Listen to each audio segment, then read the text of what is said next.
Olá a todos novamente, aqui é Maurício de Reda da Panorama. A ideia da aula de hoje é pensar um pouco sobre a composição para o exercício de pintura de natureza morta, né? Então, a primeira coisa que a gente leva em conta é que a gente vai transpor esses elementos tridimensionais para dentro de um espaço bidimensional. Então, a gente tem que sempre se orientar pelas margens do papel, as margens do nosso plano e tentar relacionar isso com o que está na nossa frente ali, nos objetos.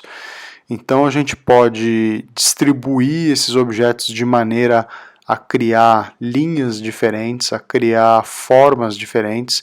A gente pode enquadrá-los totalmente, pode criar cortes nesses elementos, a fim de dar sensações diferentes, ou transmitir sensações diferentes com o arranjo desses objetos. Fazendo um pouco de abstração, a gente relaciona a distribuição dos elementos no espaço com formas, né, com pesos que são criados. Essa distribuição pode se assemelhar a um quadrado, que dá uma certa estabilidade a mais, né, um equilíbrio. Pode se assemelhar com um losango, como exemplo, onde a gente tem um pouco mais de movimento pela introdução das linhas diagonais. Essa distribuição pode se assemelhar a triângulos, no caso triângulos encaixados, né, o que dá um certo equilíbrio também. Mas o fato é que a gente tem que pensar as linhas e os pesos que esses elementos criam dentro do espaço de composição justamente como dinâmica, né, como uma abstração de uma forma que vai carregar consigo uma sensação, independente do que sejam os objetos. Entra em questão também alguns conceitos como simetria e assimetria, dinâmica das linhas, relacionadas às horizontais e verticais com mais estabilidade e equilíbrio, as diagonais e sinuosas com mais movimento, né? E ainda outros conceitos como a coesão dos elementos, que vem um pouco da sobreposição, da ligação desses elementos. Essa sobreposição também vai dar mais profundidade. E alguns recursos para que a gente tenha certos focos, né, de escolher um elemento para ter destaque, outros recursos que tirem a atenção de certas áreas menos importantes e tragam essa atenção para áreas centrais, como as próprias linhas ou uma vinheta escurecida nas bordas ou desfocado na aquarela, né? Uma vez arranjados os elementos em uma superfície que te dê boa visualização, aí a gente parte para o desenho.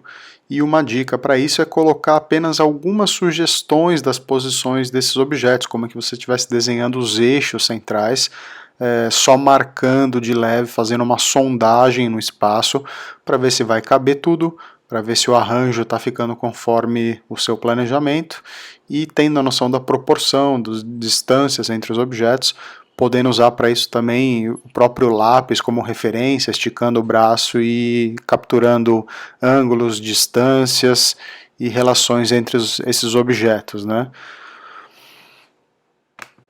Partindo aí para a pintura, eu começo pelo fundo, com uma aguadinha geral, considerando também que o fundo vai estar desfocado, né? Vai estar aguado, a folha está previamente umedecida.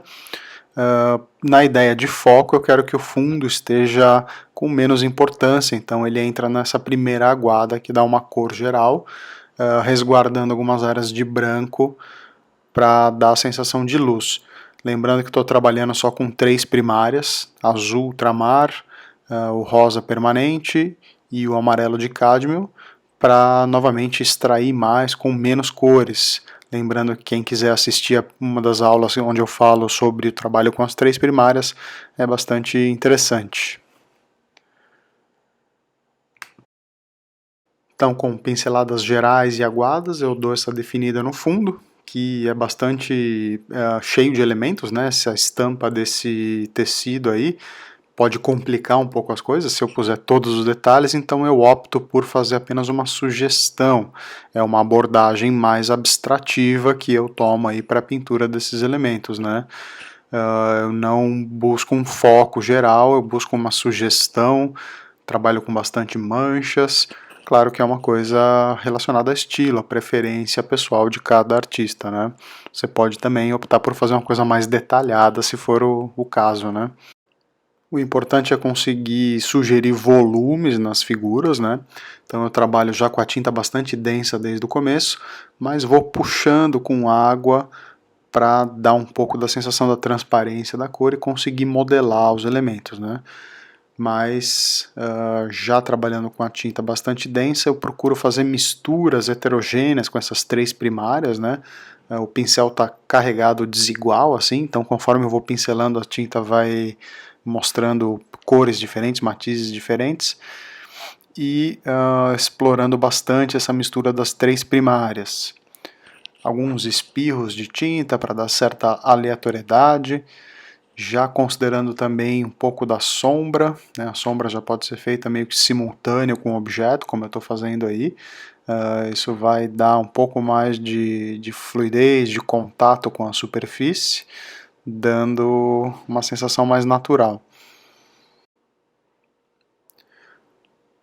Avançando aí, eu procuro criar marcas expressivas com a pincelada, horas esfregando, horas arrastando, horas trabalhando um pouco mais aguado, mas sempre pensando a pincelada como uma marca, como uma expressividade, né? Então, procure não dar pinceladas aleatórias nem excessivas, né? Procure ser objetivo aí com o trabalho do pincel. Novamente, enfatizando a importância de uma mistura das cores, já que a gente está trabalhando com apenas três, procure fazer quantidades abundantes aí dessas misturas, acertando a diluição, não fazendo muito aguado.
Fluidez, integração, objetividade, pinceladas amplas, mescla de tintas, variedade, velocidade até um certo ponto para conseguir resolver tudo de uma maneira mais espontânea.